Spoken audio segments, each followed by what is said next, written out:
Este programa es patrocinado por Brasas Grill, Dolce Party Store, Mila House, Slasher Store, Photo Booth 360, Chiqui Case, Mark Candies, Azúcar, Sal y Tradiciones, Talker Boys Academy.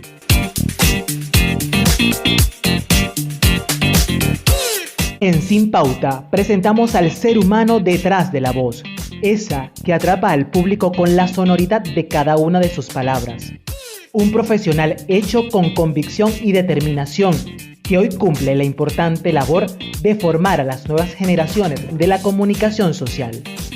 Bienvenido, Willie Nelson. Profe Willie, bienvenido a Sin Pauta. Gracias, de verdad que es un honor y un reto, ¿no? Cada vez que uno está confrontando a los medios, porque siempre hay la expectativa de que lo que uno pueda hacer pueda trascender en lo que uno va a decir, pueda trascender e impactar positivamente a quienes nos están escuchando y viendo. Es un honor para nosotros. Aquí donde estoy uno a veces dice, las casualidades o las causalidades son...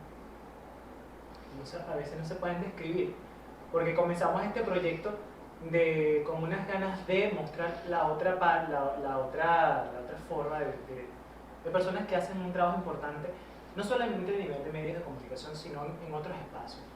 Pero no sabíamos la magnitud, por lo menos hoy yo no sabía la magnitud de tener a una persona que ha sido que es como un mentor, es como una persona que uno sí admira desde que empezamos a estudiar comunicación social en la Universidad de Zulia, luego uno hace un curso de locución y usted es la figura que uno puede decir, wow, yo quisiera llegar a ser como el profesor Willie Nelson.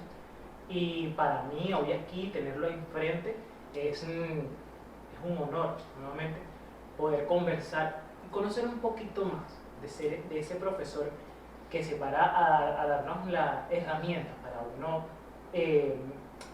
desempeñarse o tratar de evolucionar en este medio, en esta carrera tan bonita que es la comunicación social en la parte de la locución.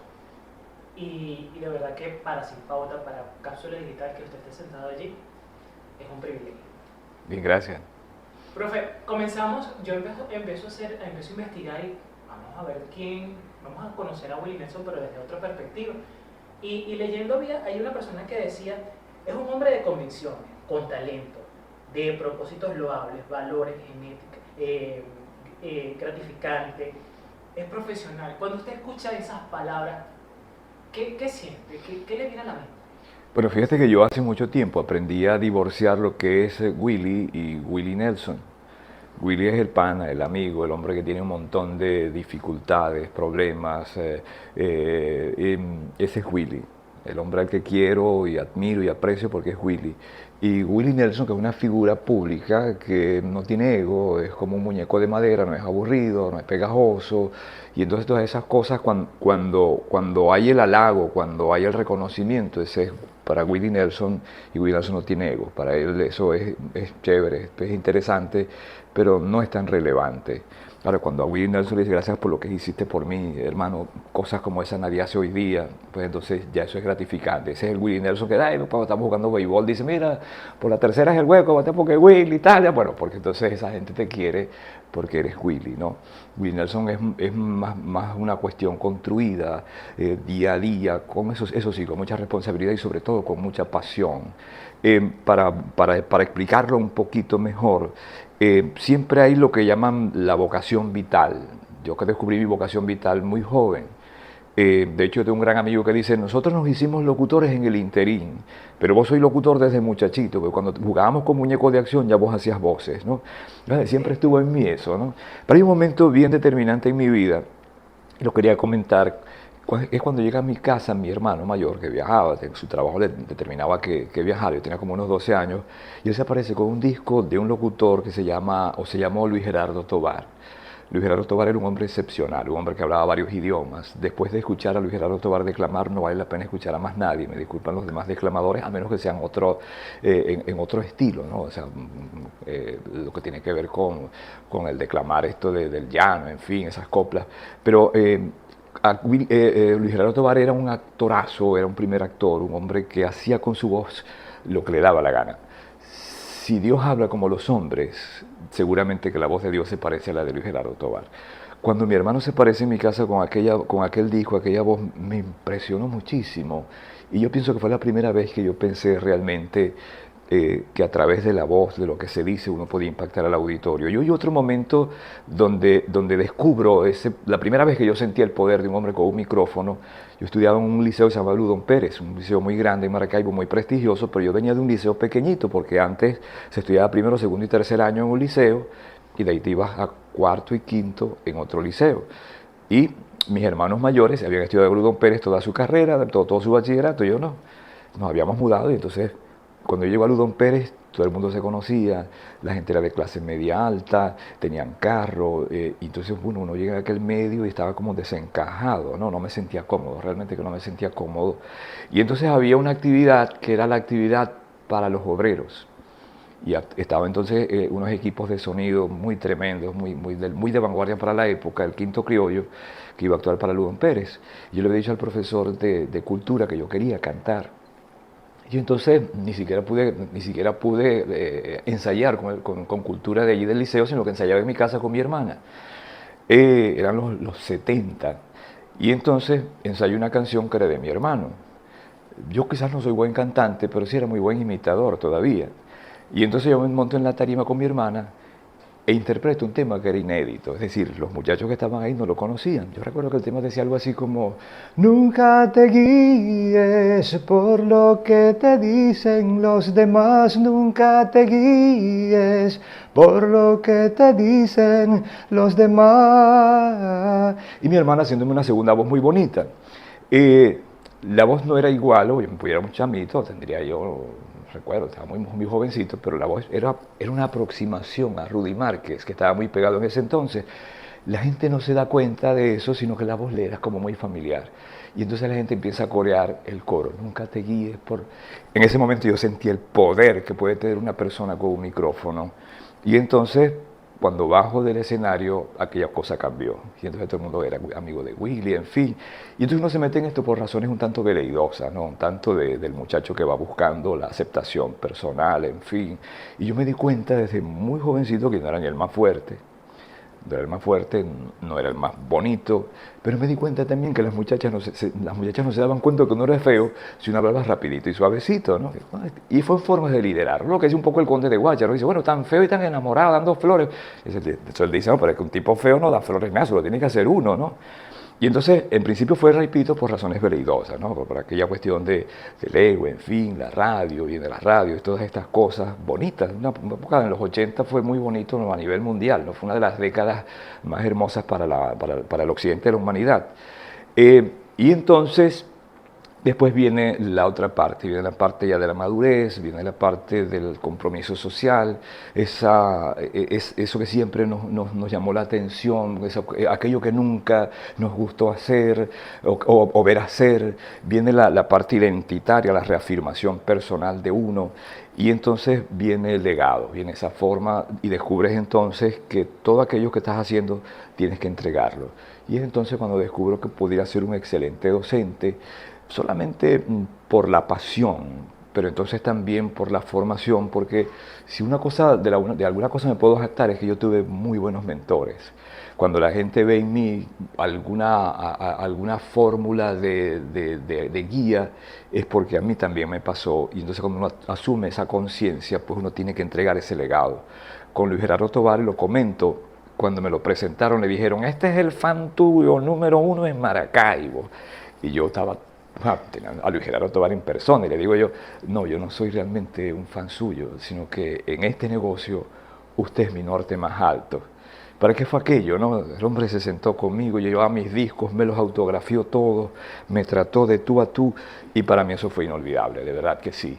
Entonces, hacer eso con la gente que va comenzando, con la gente que tiene la vocación, entender y decirles en minutos o en horas lo que a uno le costó hacer durante tantos años, es un compromiso. Y es un compromiso además bonito, porque cuando tú los ves crecer, cuando tú los ves desarrollarse, pues entonces te queda como satisfacción personal. Profe, esa iniciativa de asumir ese compromiso eso de cantar en ese momento allá en el Limón?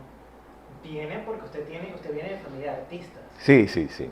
Su papá, si mal no, era actor, él era un personaje en Maracaibo. Sí, el papá tiene 93 años, pero papá es un hombre, es un cuerpo de 93 años, pero un hombre de 67 años a nivel mental. A papá lo conocen en Maracaibo como el último patiquín de la Plaza Baral. Y les comento un poco a los falconianos de qué se trata esto.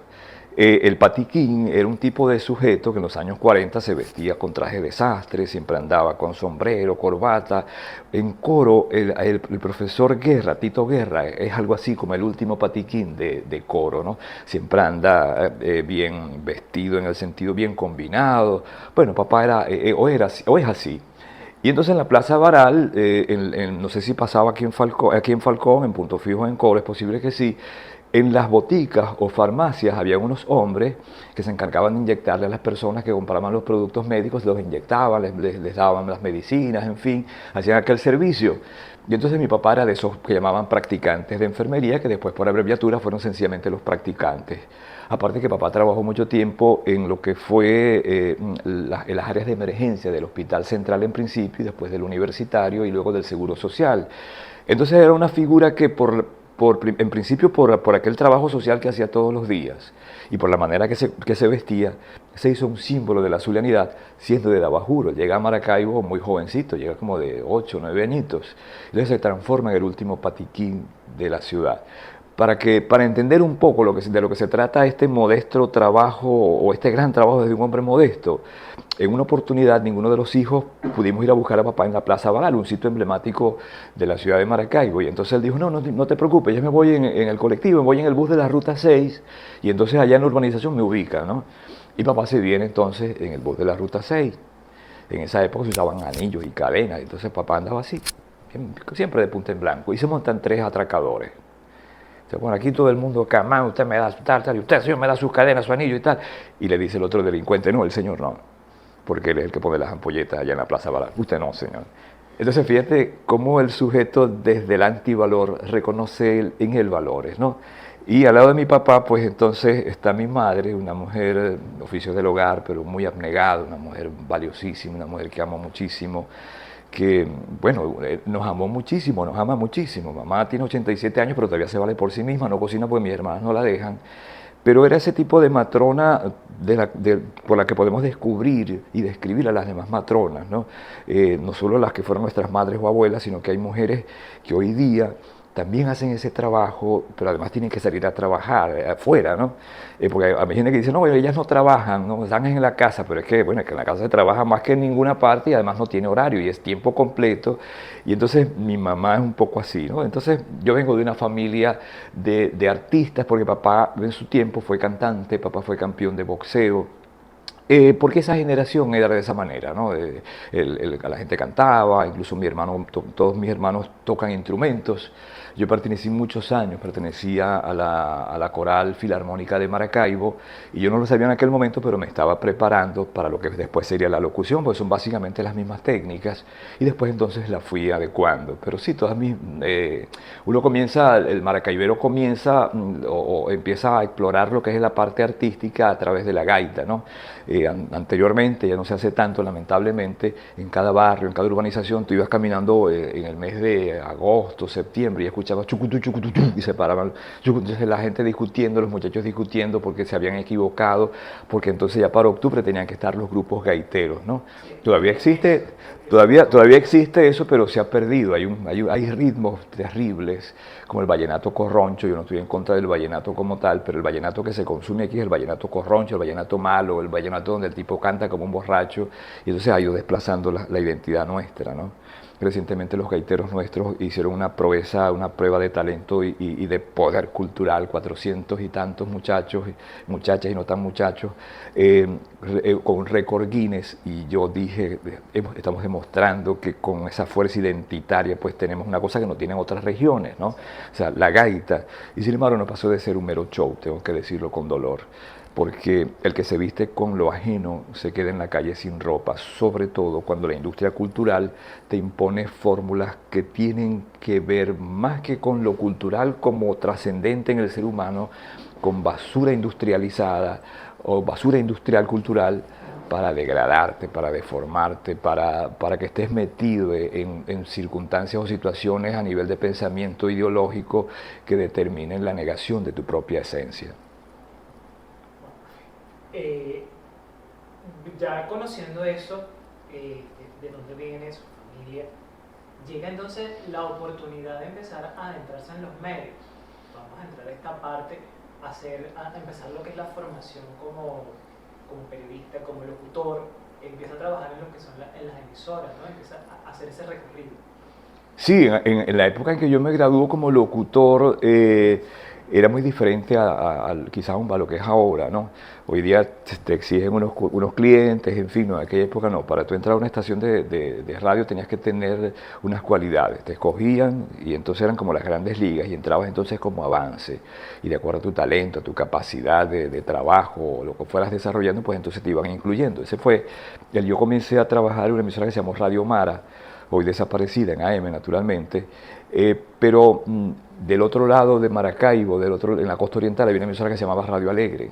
Y entonces una tarde me monté en una lancha porque escuché a un locutor que era muy malo y decía, ese tipo, y estaba recién graduadito, tenía días de graduado, meses de graduado. Si a ese tipo le dieron un chance, a mí también me tiene que dar otro, ¿no?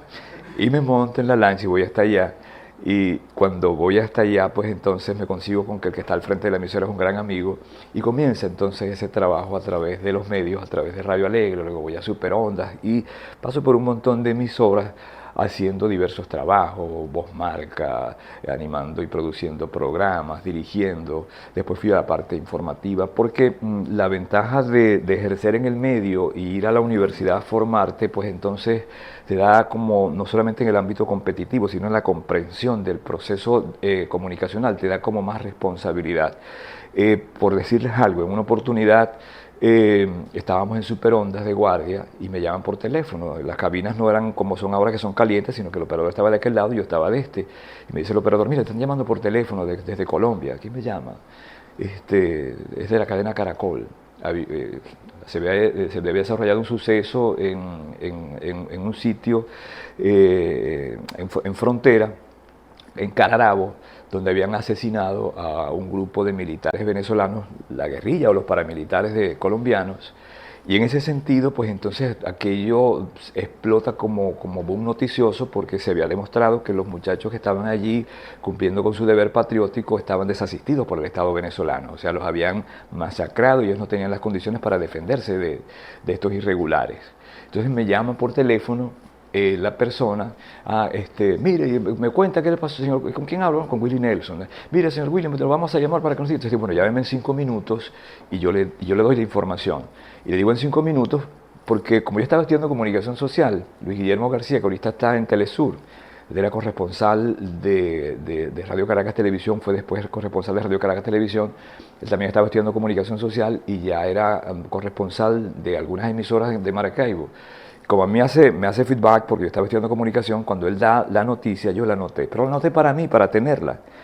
Y entonces con esos datos, pues entonces, cuando el señor me llama nuevamente, yo los tengo aquí los datos, ¿no? Para no improvisar o repentizar. Y entonces, bueno, señor Willy, compañero, cuando le diga, vamos entonces al aire y tal, como no, aquí estoy. Y entonces escucho por teléfono una serie de efectos y desde este momento toda Colombia se encadena con la red nacional. Y yo me empiezo a imaginar todo aquello, o sea, toda Colombia escuchándome, ¿no? Si yo no hubiese tenido aquel material, sencillamente hubiera trancado el teléfono y hubiera hecho bueno, se perdió la comunicación. Pero lo tenía y entonces di la noticia. En aquel momento entonces descubrí ya lo empírico, en la experiencia, cuando te enfrentes a un auditorio de cualquier tipo, tienes que ir armado conceptualmente. No te puedes parar frente a un auditorio a decir cualquier disparate en cualquier ámbito, de lo que sea que tú vayas a hablar. Porque suponte, por ejemplo, y permíteme que lo diga, un locutor que está hablando, mire que estamos escuchando al grupo australiano, los Bee Gees, y entonces de pronto te llama por teléfono a alguien, mira, los Bee Gees no eran australianos, eran británicos, pero se proyectaron desde... bueno, eso lo estoy haciendo para probarlos, en fin, no, o sea, en una cosa tan tonta como esa quedaste desenmascarado, muchísimo más si estás, por ejemplo, dictando una conferencia con una serie de profesionales que son de alto nivel y que alguno te diga, está equivocado. Y te voy a decir por qué está equivocado. Lo ideal es que cuando el sujeto habla e intervenga, tú le digas entonces gracias por tu apreciación, pero tú lo estás viendo desde un paradigma que es estanco, y el positivismo, por decir algo, cometió el grave pecado de que la realidad la interpretaba desde un solo punto de vista, y esa no es toda la realidad. Lo que tú dices es cierto a medias, pero entonces lo que tú estás diciendo, le falta esto, y le falta esto, y le falta esto, y le falta esto, y le falta esto, y por eso el equivocado eres tú. Gracias por tu intervención, siéntate. Y que no vaya a pasar lo contrario, que vayas a quedar entonces como un brujo de pite, que vayas a quedar como un improvisador o un irresponsable. Porque hoy día eso entonces va a YouTube y no te lo quitas más nunca en la vida. El conocimiento, manejar, el investigar constantemente, la formación constante, para uno aprovechar esas oportunidades que se puedan presentar, pero con conocimiento. Con conocimiento. Para lograr eso que tú quieres hacer, o sea, dejar esa huella, dejar marca. O crecer como profesionalmente, ¿no? Sí, fíjate bien, en lo que, para apoyar lo que tú estás diciendo, fíjate. Cuando comienza esta industria degradante que tiene que ver pareciera con una conspiración contra la humanidad para desterrarla del razonamiento y embrutecerla con músicos como Bad Bunny, por ejemplo, que es un tipo que se acaba de comprar una mansión en $8 millones y es un malandro hablando y cantando. Yo recuerdo que alguna vez vi un video cortico de esos que salen en las redes, entonces se ve Michael Jackson saliendo, ¿no? Y entonces y la gente aplaudiendo aquella figura, ¿no? Y la leyenda decía, Michael Jackson, 5 minutos, y toda la gente sin hacer nada. Es superior 40.000 millones de veces a toda la carrera de Bad Bunny, nombra toda esa serie de pseudo cantantes, ¿no? Pero ¿por qué los estoy nombrando? Porque en las redes ese tipo de, voy a abrir comillas, de artistas, cierro comillas, ha producido un paradigma que además de ser degradante vende mucho, ¿no? Ya la gente no se para mucho a reflexionar sobre lo que dice la canción, sino que le da, y entonces son millones de reproducciones, de aceptaciones en las plataformas y los streaming y todas estas cosas, y entonces se ha creado toda una industria, ¿no? Donde le dan premios Grammy, premios a la excelencia, y bueno, hoy día le dan premios Nobel a la gente guerrera, ¿no? Cosas de ese tipo. Pero a lo que iba con Bad Bunny tiene que ver con el hecho de que Shakira, es una mujer que acaba de cumplir 46 años, sí es una muy buena pluma. Shakira es una mujer que está formada. Shakira iba a la universidad en Estados Unidos disfrazada porque se quería formar. Una mujer que está bien formada, que se da cuenta y entiende el paradigma de lo que está pasando con la música, ubica a un muchacho que es un genio de ese estilo de música, y entonces ha creado esta canción que se ha convertido en un fenómeno, pero eso no es casualidad. Eso lo hace ella desde el conocimiento que ella tiene del discurso, desde el conocimiento artístico, y aquí sí digo artístico, de todo lo que tiene que ver con la tendencia musical, y crea entonces un discurso para la mujer donde no hay despecho, donde no es la mujer llorona, porque es que las mujeres ahora no lloran, ahora facturan, ¿no? Y entonces, una cosa que es impresionante y que va más allá de la música misma, ¿no? Y si lo vamos a medir solamente por el dinero que se le ha producido, pues ha sido un éxito, pero si lo vamos a medir entonces por el impacto que ha hecho en otras áreas, ha sido un impacto. Fíjate entonces cómo ella, con el conocimiento, se mete en una industria donde hay una serie de sujetos que están empoderados y los desplaza y se queda ella, siendo que no es su generación, aunque Shakira no es ninguna vieja, Shakira lo que tiene son 46 añitos, pero fíjate entonces que la diferencia, cuando te pones, ¿cómo pasó esto? Y te pones a estudiar te das el fenómeno, te das cuenta de que allí la diferencia grande la hizo la formación que ella tiene y cómo entonces lo aterrizó en las redes con total propósito de trascender y lo hizo de excelente forma. Exactamente. Profe, escucharlo, verlo, uno se siente como que cada palabra de usted es una formación y así es. Usted no abandona el educador, el formador y se lo agradecemos porque aquí estamos los que estamos presentes, estamos atentos a lo que usted está diciendo. Esa pasión por la educación, ¿cómo llega a ello? ¿Cómo nace la locución, la comunicación? ¿Y usted pasa la educación o es algo que va dando al par? Fíjate bien, eso es parte de un proceso evolutivo. Yo puedo jactarme sin soberbia de que yo fui el mejor alumno de la profesora Marta Colomina, una mujer que se tragaría los libros que escribió después en la fase terrible, tan triste que ella estuvo posteriormente, ¿no? Pero la que a mí me dio clase era una mujer muy, muy impresionante, relevante, excelente. y además era una mujer muy prepotente y además le lucía la prepotencia. Ustedes dirán, bueno, que es un contrasentido. No, no, es una mujer que no aceptaba la mediocridad en ninguna forma. Y entonces tú llegabas en aquella época a la Facultad de Humanidades, a la Escuela de Comunicación Social, y para entrar a la carrera te pasaban por un laboratorio vivencial, que era una especie de filtro donde determinaban si tú ibas a unos talleres para formarte para entrar a la Escuela de Comunicación Social o sencillamente no tenías las condiciones para hacerlo. Y entonces, por decirles más o menos quién era Marta Colomina, en clases, una mujer que era pero, nada, o sea, excelente, una formación pero tremenda. Entonces, en una oportunidad, ella está haciendo unas preguntas, se paró una muchachita que seguramente venía de un colegio de monjas acostumbrada a que le dijera muy bien hecho, mi hija, 20 puntos. Entonces, profesor, no sé qué habemos y tal. Y dice, señorita, habemos no existe. Y entonces ella se sienta, la carajita, y la profesora le sigue dando su clase magistral. Pero entonces, bueno, en su inocencia y superpotencia, la niña se levanta otra vez y le dice, profesor, yo sí puedo decir habemos y tal, porque, bueno, hay una confusión con la utilización de ese verbo, ¿no? Y entonces ella la ha atropellado de una manera diciéndole, mire, si tú puedes decirlo, yo te coloco 01 porque tal, y entonces le explica técnicamente por qué eso era incorrecto, siéntate. Y además entonces le dijo psicológicamente que era lo que le estaba pasando delante de 80 con discípulos de la niña, pues, y entonces la miramos, siéntate, y siguió haciendo su clase, ¿no? Ese tipo de profesores teníamos nosotros, ¿no? Y entonces cuando haces yo guardo como un tesoro ese examen, porque entonces ella me pone acá 20 puntos, y me dice, es la mejor prueba que he leído, y una serie de cosas que cuando a veces me suceden cuestiones en la profesión actualmente, yo vuelvo a leer aquel examen, yo esto es lo que soy, y voy hacia adelante. Entonces, lo comento porque todavía yo ahí no sabía que mi vocación tenía que ver con la educación, ¿no? Pero con ese educador. Porque se ha instaurado en todo el sistema mundial un culto a la mediocridad horrorosa, terrible. Entonces, pero en aquel momento no.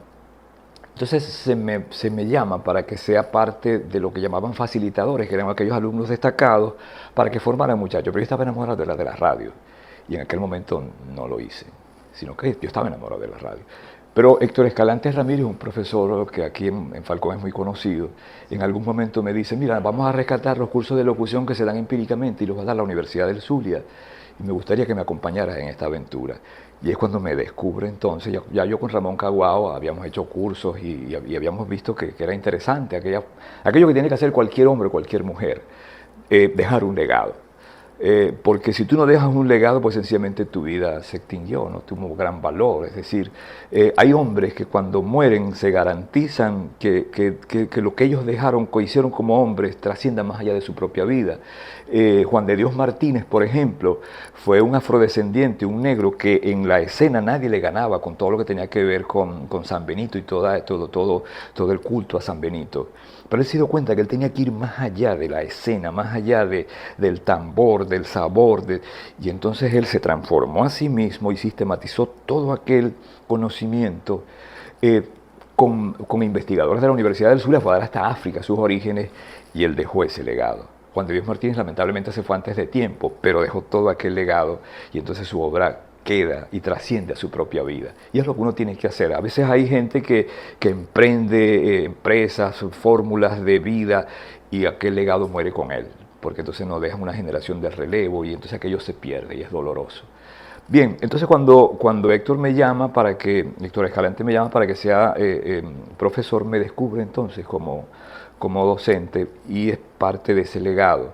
Y una cosa bien curiosa, la radio lamentablemente no tiene memoria. Si yo quisiera saber qué pasó aquí en esta ciudad hace 15 años, yo me voy a los periódicos que puedan existir todavía y ahí seguramente en archivo, pues entonces aparece lo que pasó hace 15 años, más relevante según la línea editorial de ese periódico.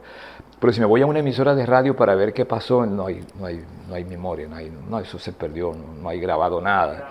Y entonces, desde muy jovencito, desde que yo empecé en este negocio, yo grababa todo en cassette. Las cosas que me gustaban las grababa en cassette, pero las grababa para mí. Entonces la gente iba a Caracas, no existía internet obviamente, y entonces, mira, grábame los locutores que están allá para ver cómo operan, cómo trabajan, en fin. Y entonces cuando voy a dar clases descubro de que yo tengo toda una batería de ejemplos y los empiezo a utilizar. Yo nunca iba a clases solo, yo iba con Iván Locher, iba con Valdemaro Martínez, iba con una serie de locutores y locutoras y se los ponía a los muchachos como ejemplo. Y fíjense cómo él termina, y miren usted cómo matiza, fíjense cómo se toca aquí, fíjense que este video. Entonces aquello hizo que la clase pues se hiciera mucho más atractiva, más significativa. Y he tenido además profesores como Víctor Fuenmayor Ruiz, el profesor Evaristo Méndez, y entonces a través de ellos, pues entonces todo aquel conocimiento empírico lo aterrizaste en ciencias como la semiología, como la epistemología, y entonces los potabilizas para que puedan llegarle a la gente, y mira, entonces te das cuenta de que cuando lo haces desde la conciencia, desde el conocimiento y tienes un medio, pues entonces tienes un poder tremendo. Y no hay una cosa más embriagadora que el poder. Pero el poder entonces trae consigo la responsabilidad. Y entonces utilizar todo aquel poder como lo usa, por ejemplo, Nairobi Peña, que es una mujer que a mí el término empoderado de pronto no me gustará, me suena feo, ¿no? Pero tiene que ver con el poder, ¿no? Y entonces es una mujer que no llora, que factura. Pero entonces factura no para ella, y es lo importante en una sociedad tan pequeña como esta. Entonces, ver a esa mujer montada atendiendo por ejemplo, a mujeres privadas de libertad, atendiendo muchachitos, o sea, sin recibir más nada que, bueno, que la satisfacción personal, porque a veces lo hace y mucha gente no lo sabe, ¿no? Hay cosas que son institucionales que aparecen en las redes, pero es una forma de vida de ella de todo el tiempo. Es ese tipo de mujer que se quita el pan de la boca para dárselo a alguien. Ah, mamá, nos quedamos sin pan, bueno, ya Dios proveerá, hija. Y Dios provee.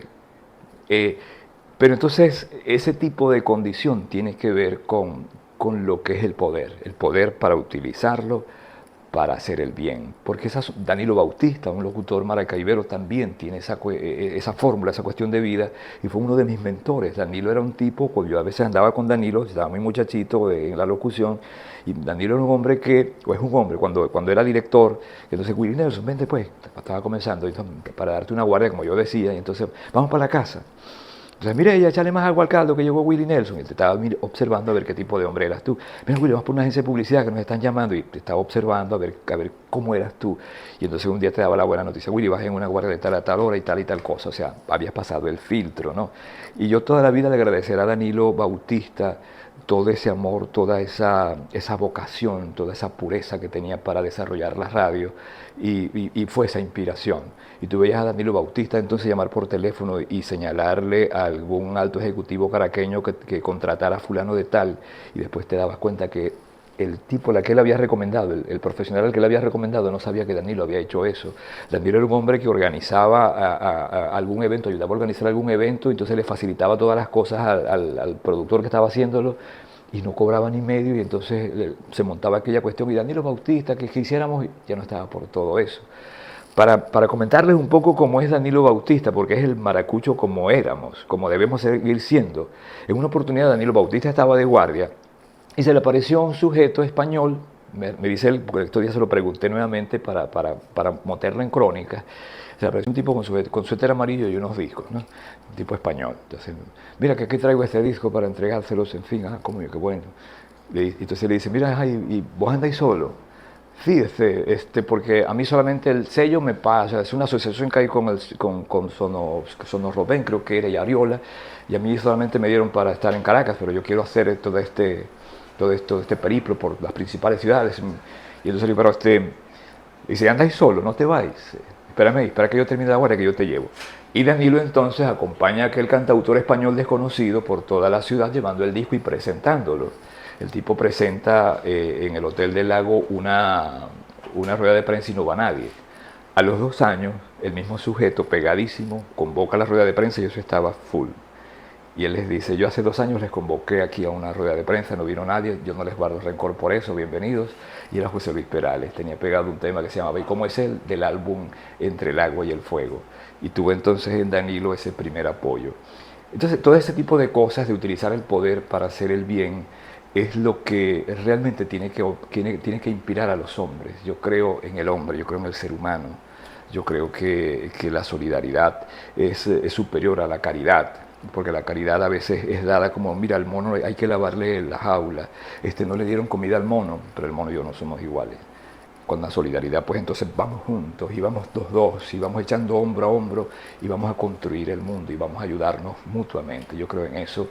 Y son paradigmas de vida que quizás me vienen desde la casa y que tuve la suerte además de conseguir profesionales que me fueron guiando. Y soy una suerte entonces de síntesis de esa gente. Profe, tenemos que terminar.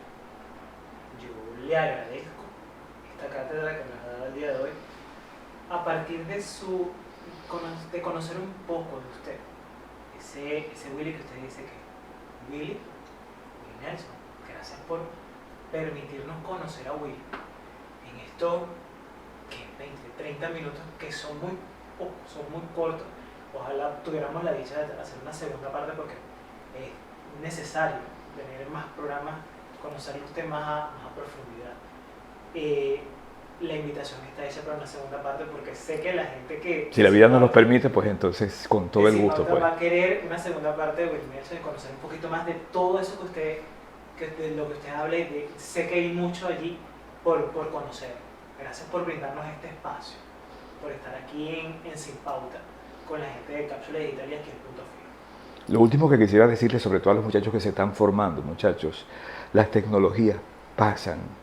Miren, a nosotros nos tocó escribir a máquina mecánica y después entonces fuimos al computador. Antes era en beta y VHS. Esas tecnologías van pasando. El papel se mantiene, pero las tecnologías van pasando. El conocimiento científico, cierto, que también va evolucionando, es lo que va a garantizar que tú no seas un mercachifle más del mercado, que tú seas una persona que cuando hable, pues entonces entregue sabiduría, que entregue pertinencia, que entregue un sentido crítico de lo que es la interpretación de la vida, y es lo que la gente te va a agradecer. Si no, puedes ganar hasta mucho dinero, pero sin duda alguna que no vas a trascender, porque fíjense ustedes entre Steve Jobs y este hombre que se me va el nombre en este momento, Bill Gates, pues la gran diferencia es, siendo los dos tan poderosos, siendo los dos geniales, que Bill Gates sí tuvo sentido, sí tiene sentido de la trascendencia del ser humano, y entonces obviamente que la vida no se va a resolver con filántropos, la humanidad no se va a resolver así, pero Bill Gates ha tenido y ha asumido política e históricamente su rol como multimillonario para ayudar a aliviar al mundo. Jobs sencillamente se encargó de construir un montón de juguetes interesantes, divertidos o tecnológicos de avanzada, pero se quedó allí. Seamos entonces todos como el hombre que cuando yo llegué le abrí la mente a la gente, y que además entiendo que cuando a la gente se le abrió la mente, que era de ese tamaño, va a ser más grande y no va a ser más nunca reducida. Gracias de verdad por esta oportunidad. Gracias, profe, de verdad. Muchísimas gracias. Un breve recorrido que nos permitió descubrir a un Willy Nelson sensible, empático, generador de un contenido de calidad y adaptado a los nuevos tiempos. Una de las mejores voces del país, que destaca que para ser un buen locutor no solo hay que hablar bonito, también hay que ejercitar la voz y el cuerpo, leer mucho y modular correctamente.